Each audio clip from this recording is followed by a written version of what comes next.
Hello, good afternoon, students. Now we'll go with the congruency of triangles. Before going to go to the class, we will revise something yesterday what we taught. That is congruency.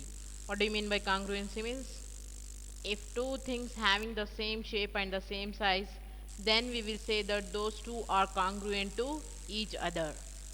And then here congruency, in the last class we discussed about the congruency of line segment, congruency of angles, and congruency of the shapes. If the two shapes are lines or angles having the same measurement or same shape and same size, then we will say that those two are congruent to each other. In today's class we will discuss about the congruency of triangles. Here, congruency of triangles means two triangles are congruent if they have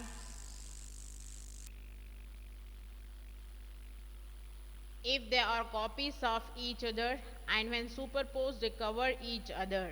That is, triangle ABC is congruent to triangle DEF. ABC is congruent to triangle DEF. Here, the sides, all the sides of triangle ABC are equal to all the sides of the triangle DEF. AB is equal to DE, AC is equal to DF, and BC is equal to EF. Here they had given one word, superposed. What do you mean by this? Superposed means if the vertex D is going to sit on vertex A, they will be the same. They are same to each other. Then we will say that here they are superimposed to each other. We are unable to find which is A or which is D. Therefore here, or else we can define the congruency of triangles as if the two triangles having the same shape and the same size, those two triangles are called as the congruent triangles. And then here in this congruency of triangles we are having some properties. What is that property means?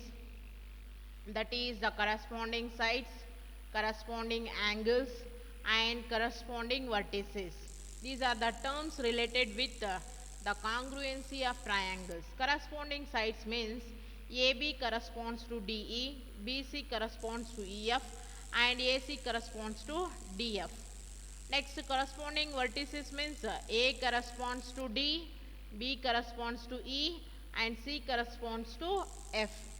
And corresponding angles means here angle A is equal to angle D, angle B is equal to angle E, and angle C is equal to angle F. Here these are the corresponding sides, that is AB corresponds to DE, AC corresponds to DF, BC corresponds to EF. Vertices A corresponds to D, B corresponds to E, C corresponds to F.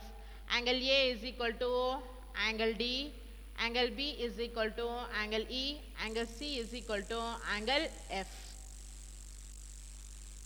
Next is we have to solve some exercise problems.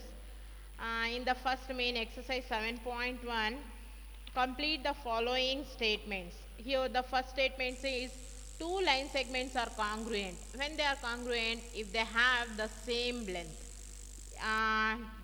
If the two lines are having the same length, then we will say that those two are congruent to each other.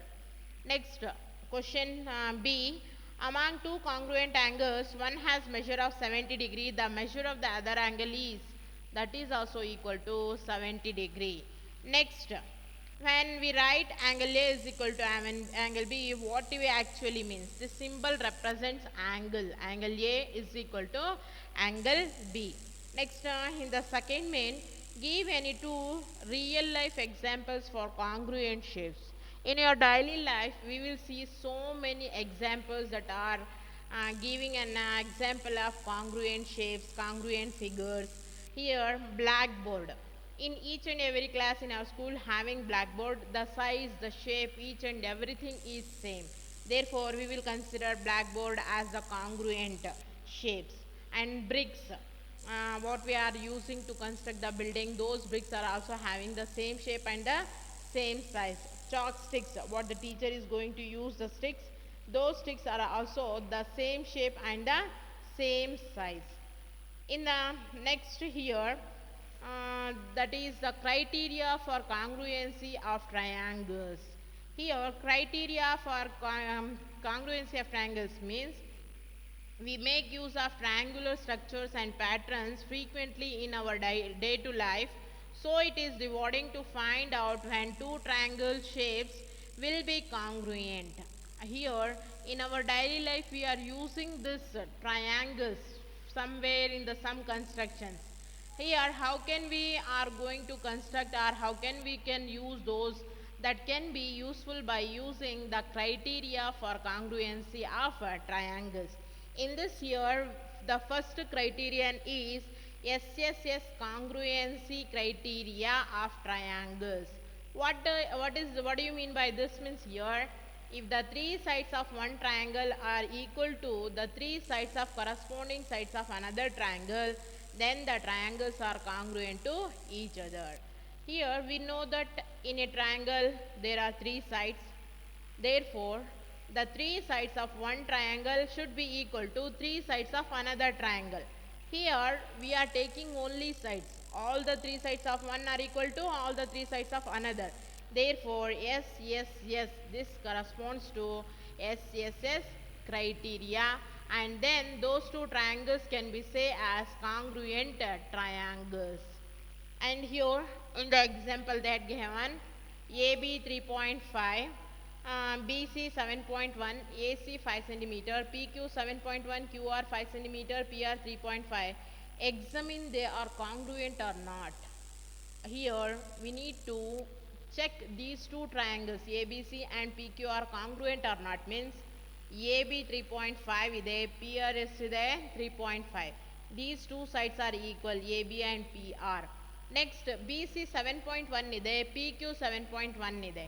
ಇಲ್ಲಿ ಇವೆರಡು sides equal ಇದೆ. Next AC 5 cm ಇದೆ, QR 5 cm ಇದೆ. AC is equal to QR, that is 5 cm.